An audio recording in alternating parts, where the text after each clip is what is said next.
YouTube is wildly popular. And so if you're not making it part of your marketing mix, you're missing an opportunity. And today, it's my intent to convince you and train you on how to change that.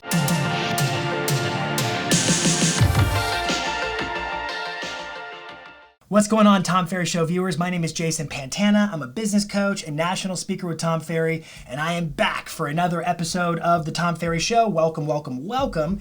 Last time I was on, we talked about how to get Google ready in 2021. And the final point of, and by the way, if you haven't watched that, go back and watch that. You can watch this one, but you're going to want to watch that one too.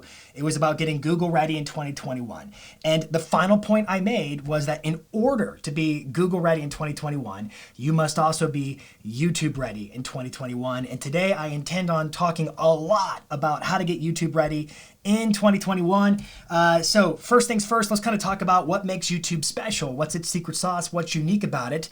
And I want you to think about search engines versus social networks. Like common search engines, obviously Google is our big dog, right? And then you've got Facebook, Instagram, LinkedIn, social networks, and they're different, right? Because search is, I go searching for some piece of content that meets whatever it is I'm hunting for, that I'm looking for, versus social media is, I just log into my account and I just scroll through the feed. So it's scroll, not search. I just scroll through the feed and, hey, DJ, spin me my favorite song. Whatever my friends post, algorithmically just serve it up for me to look at it, like it, heart it, and move on. But fundamentally, there's a difference in behavior of a consumer on that platform. They're not searching out for content. They're not seeking it out. They're just scrolling and seeing what's there. And so when you produce content for them, it's kind of a hamster wheel. But search-based content can have this evergreen component to it, whereby it can last and last and last because it speaks to some specific nuance of what people are searching for. Now, enter in YouTube. YouTube's this hybrid, right? They're both a search engine and a social network. It's this lovely little concoction, and we're going to work it to our advantage. And I want to talk about how it's both of those things, but here's sort of my outline or agenda for this show. First things first, I want to talk about key metrics of YouTube, what drives their algorithm. Then I want to go from there and I want to talk specifically about, hey, how is it that a viewer comes to see any particular video? What are the avenues or routes through which, by which YouTube is able to serve up videos for people to watch? Some are going to be search driven, some are going to be social driven. And then last, I'm going to give you 4 hacks or tweaks or whatever word you want to give to it to really up your game on YouTube. So there's a lot to get through. And let me talk to you not just because it's a hybrid, but really why I think YouTube matters so much in 2020 and 2021 and beyond. And the answer is because of its arguably popularity, right? If you go to a website like alexa.com/top sites, which they rank traffic all over the world and by specific nations in terms of what websites are the most popular. And if you go there like today, as I'm filming this, this is the global list. Globally, the number 1 most popular website on the planet is Google. Number 2 on the planet is YouTube. And then it goes like some other sites that are outside the US, foreign sites, for us, foreign. And then the next American site is Facebook at number 6. And then it goes Yahoo at number 10. And then Amazon at number 12. And then Zoom is kind of really sliding up in attention at number 16. Just to give you some perspective there. But then if you look at that same website, alexa.com/top sites, and you look at just USA, just the United States most popular sites, here's the top 6. Number 1, Google. Number 2, YouTube. Number 3, Amazon. Then Yahoo. And then Facebook. And then Zoom, right? What am I getting at? Wowzers, look at how popular YouTube is, right? YouTube is actually outranking Facebook. Instagram is nowhere mentioned in there. YouTube is wildly popular. And so if you're not making it part of your marketing mix, you're missing a massive, now I know it's saturated, but you're missing an opportunity. And today it's my intent to convince you and train you on how to change that. So first things first, let's talk about the YouTube key metrics that determine your algorithmic standing in terms of videos being seen and getting a lot of views and virality and all that kind of fun stuff. That was a mouthful. There's really only 2, so let's make this super easy. YouTube, if you really boil it down, cares about 2 things. They care about watch time and they care about click-through rate. So what does that mean? Well, let's start with watch time because that's easy. How long do people watch your videos? Why does that matter to YouTube? Because they sell ads. So the more people watch your videos, the more people who see ads and the more times they can show an ad. Therefore, they care about watch time. So how, like if somebody watches your video and then they bounce and jet in the first 3, 5, 10 seconds, that is sending a direct signal to YouTube that says this content is not holding people's attention. And if I want to advertise, I must get attention. Therefore, YouTube's like, not going to recommend that thing. The other key metric is click-through rate. This is simple to understand. It basically means if somebody does a search or whatever, like here I am on YouTube right now, this is my homepage. And look at this. This is Tom Ferry, 78,000 views 2 years ago, $1 million lead follow-up strategy. This is a thumbnail, i.e. this is clickbait. This is the thing that's going to make me want to click or not click to go watch the video. So if I see this, and by the way, YouTube knows that this was in front of my eyeballs. It's counting the impressions. And if I click it, that's sending a direct signal to YouTube that says, hey, when I show this video's really thumbnail, it entices people to click it to watch it. The next question is, do they watch it or do they bounce? So YouTube cares about two things. If people see your videos through notifications, through their home feed, through searches, whatever, I'll get to the different avenues in a second. Do they click it open to watch it? And then how long do they watch it? Watch time and click-through rate. That's what they care about algorithmically. Now, the next thing we got to know is, what are the different avenues, or like you could call these points of access that somebody can come into seeing one of your videos? And I'm going to go through, I'll read them. I'm going to talk about browse features, suggested videos, YouTube search, notifications, advertising, and optimizations. So let's start at the top there with browse features. Browse features, like under browse features, that's our umbrella term. Browse features means like the home page. I'm on the home screen right here of YouTube for me. So like I see these. Remember, YouTube monitors impressions. Did they click it open? And then how long did they watch it once they clicked it open? That's ideal for YouTube. So browse features like this is a huge source of it. And then also like I've got a hidden but subscriptions feed. So what, and some of these are my subscriptions. Like I see Tom and Byron, and I've been listening to his music, so he's in my subscription feed. Here's Stephen Kim, and there's Peter McKinnon, and people that my kids and I were watching Lions. So there you go. This is the social experience of it, right? Remember, search versus social. That's part of it, but browse features is a source of how people can find your videos. Remember, if I see that thumbnail right there with Tom and I don't click it, I am sending a message to YouTube saying, show me something else. That's how they choose to interpret it. Next on the list in terms of how people can see your videos is through what's called suggested videos. You've been watching a video, I'm sure, on YouTube, and at the end of it, as it's kind of loading the next video, because it's going to keep playing, it'll pop up like 1, 2, 3, 4, and you'll start seeing all these other suggested videos, because what does YouTube care about? They care about watch time. And so what do they want? They want you to watch more videos. Now, those are suggested videos. They may not be related to the channel that produced the video you were watching. It's just suggested videos because algorithmically they think you're likely to watch that. And they're going to learn, if you do or don't watch that, what to show you to try to whittle down to exactly who you are and what to show you to keep you kind of glued to the screen. I just want to keep watching like a cog, right? That's kind of what they're, that's their gig. That's their gig. It's attention. They're after attention. Suggested videos could also be as you're even watching a video, say on desktop. On that right-hand sidebar, they're going to start showing you other recommended videos they think you might want to watch. So just suggested videos is another piece of the pie. Suggested videos would also include, like I open up the Tom Ferry $1 million lead follow-up strategy, and in the description of that video, there could be links to other videos. That's even called a suggested video. So far we've covered two ways. There's browse features and suggested videos. Number 3 is YouTube search, which means keywords matter.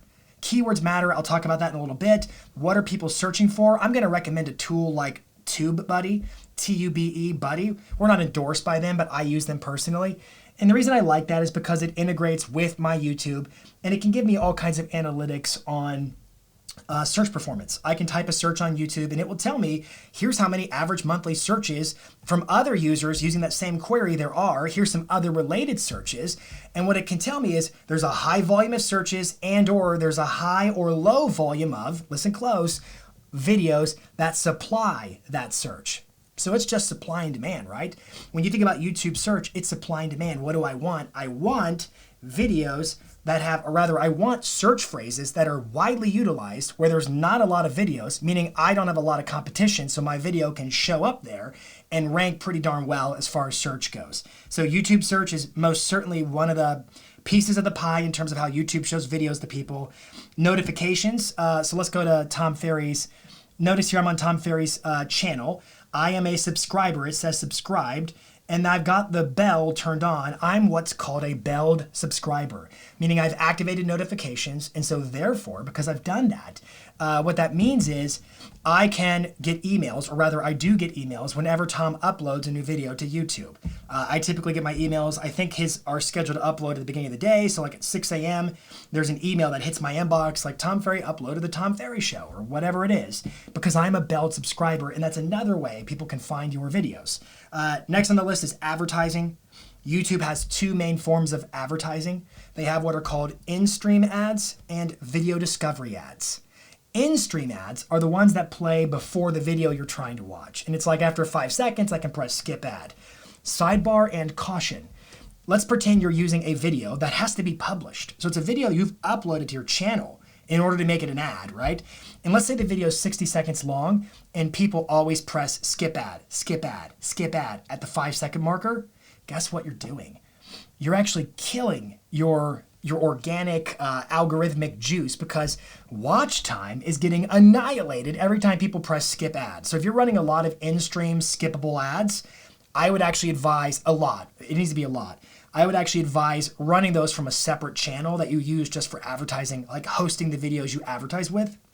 So that way your channel is not getting beat up with in-stream. However, I'm not going to get into it, but there's also under the umbrella of in-stream, there are skippable, non-skippable, and bumpers. Bumpers are those 6-second videos that you can't skip, and then you play for 6 seconds and then they're done.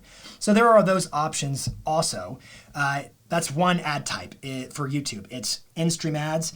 And then there are video discovery ads. So like, for example, I did a search for real estate investing, and then look, there's an ad right here from TD Ameritrade. They're buying up those keywords, basically. I'm going to actually turn on TubeBuddy and show you this. Here's TubeBuddy integrated. Look, huge search volume per month. 640,000 searches a month is estimated. Here's some other related searches.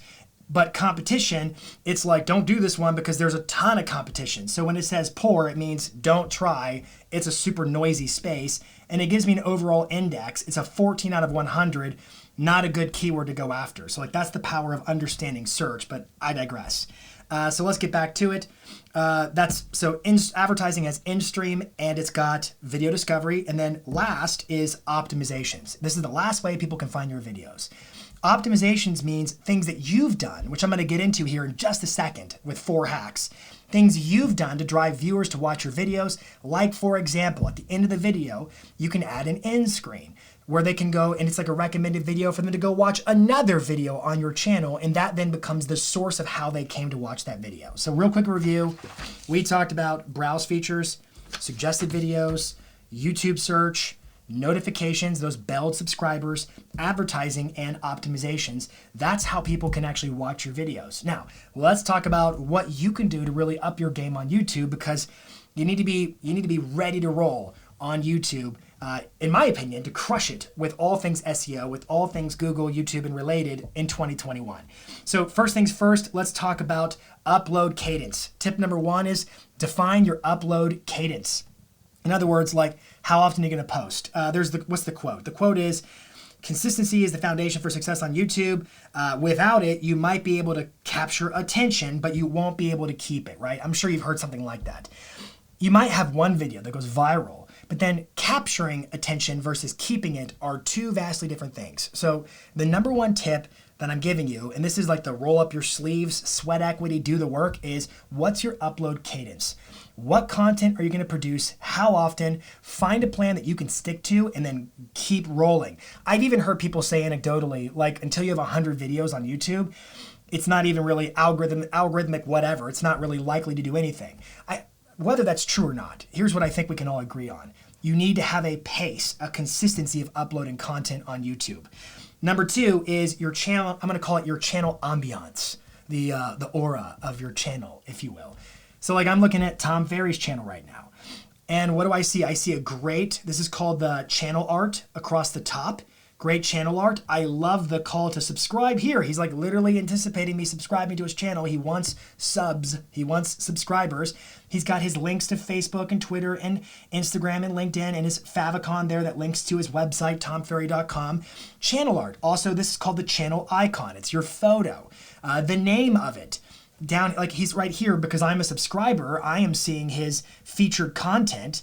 If I was unsubscribed, I would see his channel trailer. And then I see these are called sections right here. So uploads is the first section. Best of Tom Ferry on YouTube, Mindset Monday, Tom Ferry Show, the podcast experience. I'm seeing his different sections of content. If you want to edit those, let me go to my YouTube real quick. I'm logged in to my YouTube and I'm looking at the customize channel section. And right here, like it says for returning subscribers, for new visitors. So the content varies, and I can at live now, you can actually control what shows up first. Is it a horizontal feed or is it a vertical feed? I can control all that. So I've got my marketing streaming, guest appearances, and all this kind of stuff here on mine. So that's one thing to point out. I also want to point out playlists to you. Let's go back to Tom's real quick. If I click playlists, I'm going to find like his main buckets. We call these official series. There's kind of two types of playlists. There's just a playlist, which is a collection of videos that somehow belong together.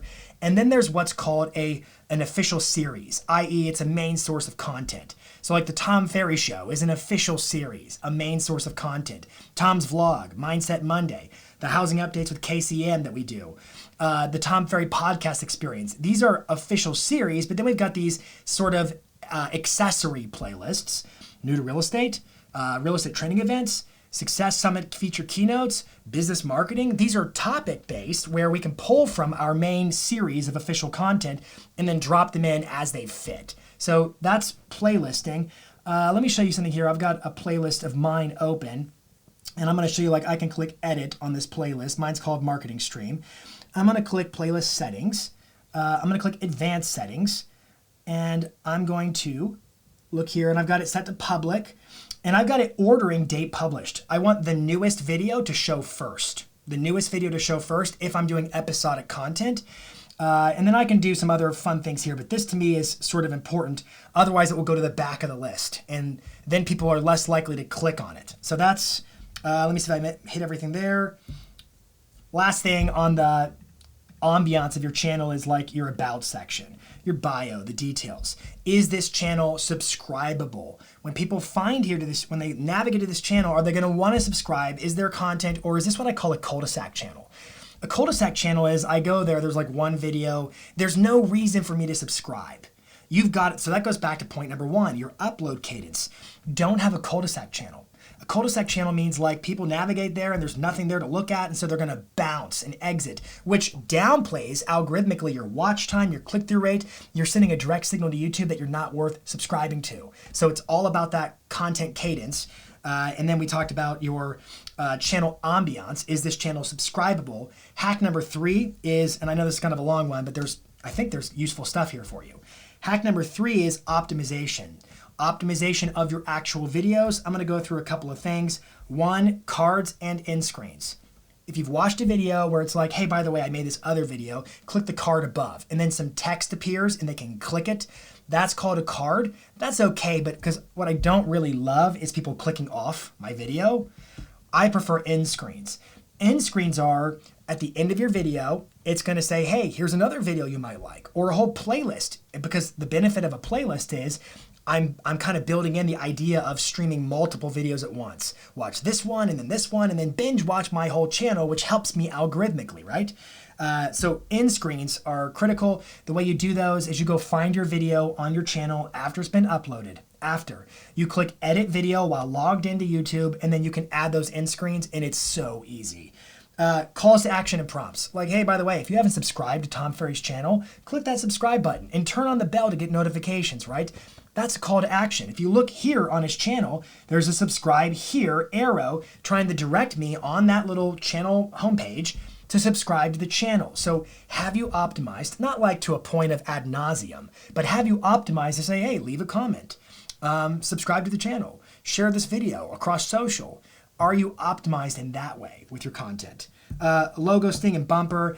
I'm not going to go into a lot of detail here, but like if you've ever watched the Tom Ferry show, it'll do a little teaser of me in the beginning. The editors will find something that I said that must have been fascinating enough to try to tease you to want to watch everything. And then it goes, the Tom Ferry show. That's called a logo sting, and it can add a layer of professionalism to your videos. And then last is this thing called chapters, or sometimes they're called timestamps. I don't know if you know this, but like, if there are key things that are discussed in your video, you can literally go into the description of that video and say 4:32. And what you mean is at 4 minutes and 32 seconds, I talked about, and then you list what you talked about in the description. And YouTube will automatically pick up on that, and it will hyperlink that 4:32 as a timestamp that can be clicked. And so you're actually building out your SEO. So if people Google that or they YouTube search that, it can literally jump to a suggested clip. So it's just the little details, the nooks and crannies, the dotting of I's and crossing of T's that helps to optimize your videos to be seen by a wider audience. And timestamps, or they're called chapters, could be a way of doing that. Number 4, this is a lot of content. Number 4 is keywords, titles, tags. Keywords, titles, tags. This is where TubeBuddy's going to come in for you. Where are the searches that you want to rank on? You got to look at you need a tool like TubeBuddy to figure that out. Otherwise, you're just guessing. TubeBuddy even tells you the same thing. They give you the same analytics concerning tags. You can go into your video in post-production, click edit video from within YouTube, and you can add tags. And that's another way of helping you rank and search. Understand, and I said this in the last video, the Google video we did for the last Tom Ferry show, I said that Google reads from left to right. So whatever your keyword is, that should be very early in the title itself as far as the text goes, not like all the way at the tail end of that, phrase. So in other words, if I'm talking about coffee recipes, say coffee recipes out of the gate. Don't say how to create the most luxurious, wonderful coffee recipe at the end, because you're actually downplaying, in YouTube's mind, their robotic mind, you're downplaying the significance of coffee recipe as the keywords. Okay, so I talked about 4 things: upload cadence, channel ambiance, optimization hacks, and then keywords, tags, and I think I said text. I don't remember what I said. But nonetheless, no matter what it is, like YouTube is a frontier that if you haven't crossed into it, you need to cross into it in 2021. It's part of SEO, it's part of social, it's part of your future success. So get to work.